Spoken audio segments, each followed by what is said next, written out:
yummy. Add more. Add more. Add more. Add more. Add more.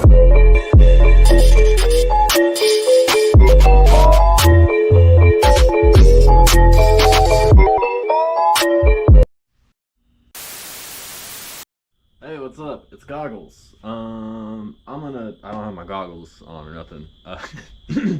But this is a video about debunking all the bullshit stuff that goes on in the media. Quite frankly, I think that there's a lot of bullshit in the media that is not good for the general public, because the general public is already scared of general aviation and now drones too. Because of stories like this, it doesn't help. And like, I won't make this intro too long, but I'll try to make this little encounter that I had in my yard very brief. I was flying my little FPV quad. Some lady from like 2 blocks over was like, "Oh, there's a drone that keeps hovering over my yard in my backyard, and it's setting off my Ring doorbell camera." Dude, why you have a Ring doorbell camera in your backyard? Or like, I don't know, people are weird. And then she's claiming that it's creating a shadow in her yard, and that it has a spotlight that's illuminating the fence and a building behind their house, and that they were so adamant that it was me. And then as soon as I started telling them and talking about my drones and all that stuff, they got pissed off and drove off, because I'm knowledgeable about this stuff, and so is everyone else in the FPV community that builds and flies and knows about radio telemetry and radio propagation and motor PID tuning and like all the crazy cool stuff. The general public doesn't know about any of that. It's too boring. They don't want to learn it. It's not interesting to them. So the media takes advantage of that and takes advantage of stupid people, and stupid people start making stupid claims. And when you have the knowledge to back that up and prove them wrong, it pisses them off. And you know what? I hope those neighbors stay pissed off, because I'm not doing anything. I'm flying in my yard, or I'm legally permitted to fly by the FAA. So these kinds of news stories leach into dumb fucking people's ears, and it leads to dumb situations like that, where they were talking about pulling out a shotgun, discharging a firearm at a registered aircraft in a neighborhood, a populated area. How fucking dumb are you? Like, dude, this is ridiculous. So this is why I'm making this video. Thank you everyone for watching this. If you watch it all the way through, whatever, I probably won't have my shout outs at the end, because I don't know if anyone that I shout out wants to be pertain to any of this bullshit. But like, I'll shout you out. I mean, hey, if y'all want me to shout you out, y'all comment like, hey, I'll shout you out in a little what do you call it, the description section or whatever. But yeah, thank you if you watched this all the way through. Awesome. If not, whatever, it's the internet. But yeah, I'll shut up now, and we'll get into this this breakdown of this bullshit news claim. So let's go. The FAA limits recreational drones to 400 feet off the ground. Yes, the FAA does. That is the max limit that we can go, is 400 feet. Yeah, it's like a 400-foot thick blanket. You can go 400 feet above the tallest object, or if there's like a building, you can go 400 feet away, 400 feet above it, like just like a 400-foot thick blanket. These drones are flying at up to 14,000 feet in the air. So these flights are illegal, but so far none of them has resulted in an arrest. So, drones flying at 14,000 feet. There's such a thing called density altitude, and at 14,000 feet, I can guarantee you that the air is way too thin for the quadcopter or whatever drones to fly efficiently. So I'm sorry, but if you're an F-18 pilot or whatever, we'll get into whatever planes they're flying here. Yeah, that's not a drone. That's probably something military they already know about. And that this is just more ridiculous claims to further push remote ID, dumb stuff like that. Two F-16s, an A-10, and the Air Force's newest fighter, the F-35. All of these jets encountered drones over the Arizona desert between January and May of this year. So they're showing like an agricultural, like, utility drone. Uh, yeah, that's not gonna. Yeah, 14,000 feet, dude. That thing's not gonna operate very, very good at all, at all. We found the incidents in the FAA's quarterly unmanned aircraft sighting reports. On January 31st, 15 miles southwest of Luke Air Force Base, an F-35 pilot reported a drone flying at between 6,000 and 7,000 feet. On April 4th, southeast of Tucson, an F-16 spotted a drone flying at 8,000 feet.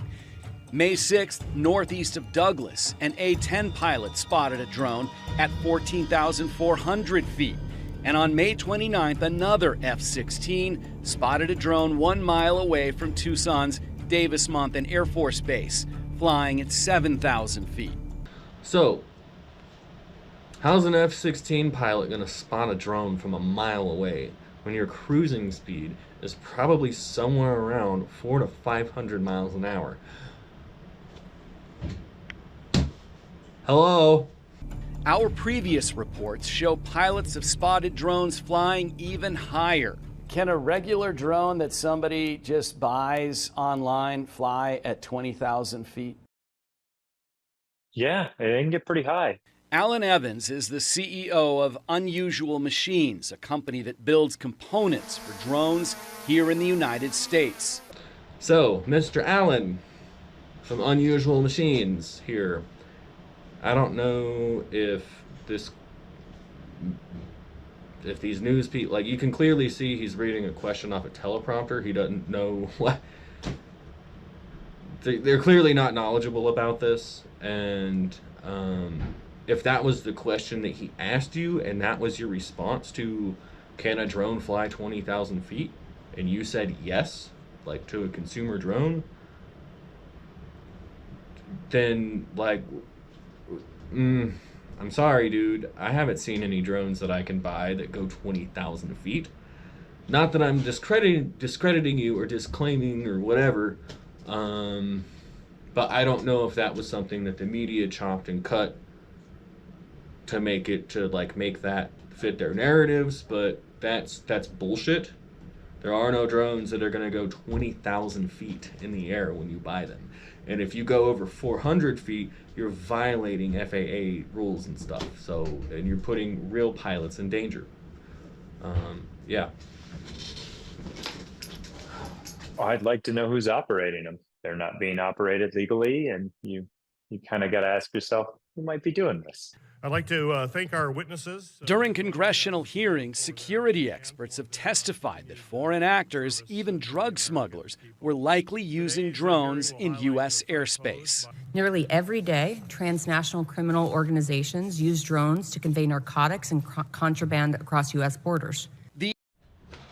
Oh no! Drug smugglers are using drones to bring drugs into the United States. Oh my God, it's such a danger. We're gonna use big legal language and make it look scary and official because we're trying to push remote ID and we don't want anyone to take their drones off without having their government GPS module. That's what all this bullshit is. These incident reports released by Customs and Border Protection document situations where drones were used to fly drugs from Mexico into Arizona and California. But those drones were flying low to the ground, not high in the sky near military aircraft. Okay, so all this stuff, the flying drugs over the border with drones, yeah, that's all low altitude shit. No one's gonna be at 7,000 feet with that. Like, it's all low altitude stuff. And what does this have to do with airport claims? Like, it's all just fear-mongering BS. From 2022 to early 2023, fighter pilots spotted drones south and southwest of Luke Air Force Base 22 times.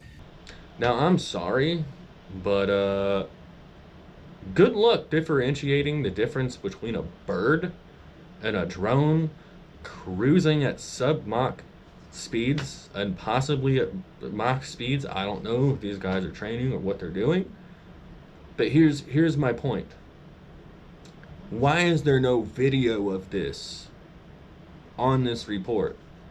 If they can go, and we have the most advanced military on the planet, and we can film UAPs and UFOs or whatever. I'm not saying that I believe in it, nor do I disbelieve. I'm just saying, like, if we were able to do that, why weren't they able to take videos of these drones? And I don't think that it's anyone operating these drones. I think that these are manufactured claims to further push the agendas of big media and scare people about drones and all that stuff. Because I just had to go to an HOA meeting as a 30-year-old, the board of directors in my neighborhood, a bunch of old people, because I had someone making up claims about drones that I had to go, like, set straight. But there's no video evidence, there's no nothing, it's all just a bunch of crazy BS. So anyways, let's get back into it. So it spotted it 22 times, but they couldn't 22 times, but they couldn't videotape it. Some of those incidents took place over the Barry Goldwater Range, which is closed off to most civilians. In one incident, a drone collided with an F-16. I'm gonna claim BS. That was probably a bird strike. And if that's a restricted area, a consumer drone's not going to let you fly in there unless you're flying Autel, because Autel isn't like geo-fenced. DJI is, but not Autel. But even then, no one in the FPV or drone community is going to be doing this because it puts a bad name on us. And why the fuck would we want to go spend all this money just to go get it rammed into by an F-16, or just to watch it go disappear over the horizon after you spent your good hard-earned money on it? It doesn't happen. In others, the pilots were flying F-35s, the most technologically advanced fighters in the world. Exactly. And they still couldn't film it? They still couldn't film. The most advanced fighter in the world can't film a drone. This is how you know it's bullshit. According to a pilot who spoke to us earlier this year. It's the leading edge of our combat capability in America. It'll always be at the forefront of any conflict we have for decades to come. Intelligence officials have testified to Congress this year that some of the drones may be operated by spies. Okay. This right here is the epitome of the media trying to fearmonger and scare people about drones that have no idea about drones. The general population doesn't know anything about radio telemetry, radio propagation, the programming that it takes to get these things to fly sometimes, the PID tuning that goes into like the motors, and how to solder, and the electrical theory, the electrical safety, the bare bones basic knowledge of avionics that goes into this stuff. Like, the general public doesn't know about that. They don't care to learn about it because it's fucking boring to them. So the media takes advantage of that, and they're like, well, they don't know anything about drones anyways, this is making it look all fucking scary. And now now that leaches into shit on the news and other people hear shit. And I was out flying the other day in my yard, little FPV analog quad that I can't even go out my yard with barely, was claiming that I was hovering a drone over her house that was 2 blocks away in her backyard and all that stuff. If you know anything about radio telemetry or radio propagation, that analog quad is not going to have video 2 blocks away with all the trees and cars and houses and everything in between. So that's bullshit. So this is partly why the media takes advantage of this shit. Whether it's for spying or for legitimate reasons, you know, this is very, very data rich, multispectral information that you could get over an extended period of time. He is right. But I don't know what kind of data you're getting. Like, yeah, you could probably do some radio scraping or something, but I mean, the FCC, it's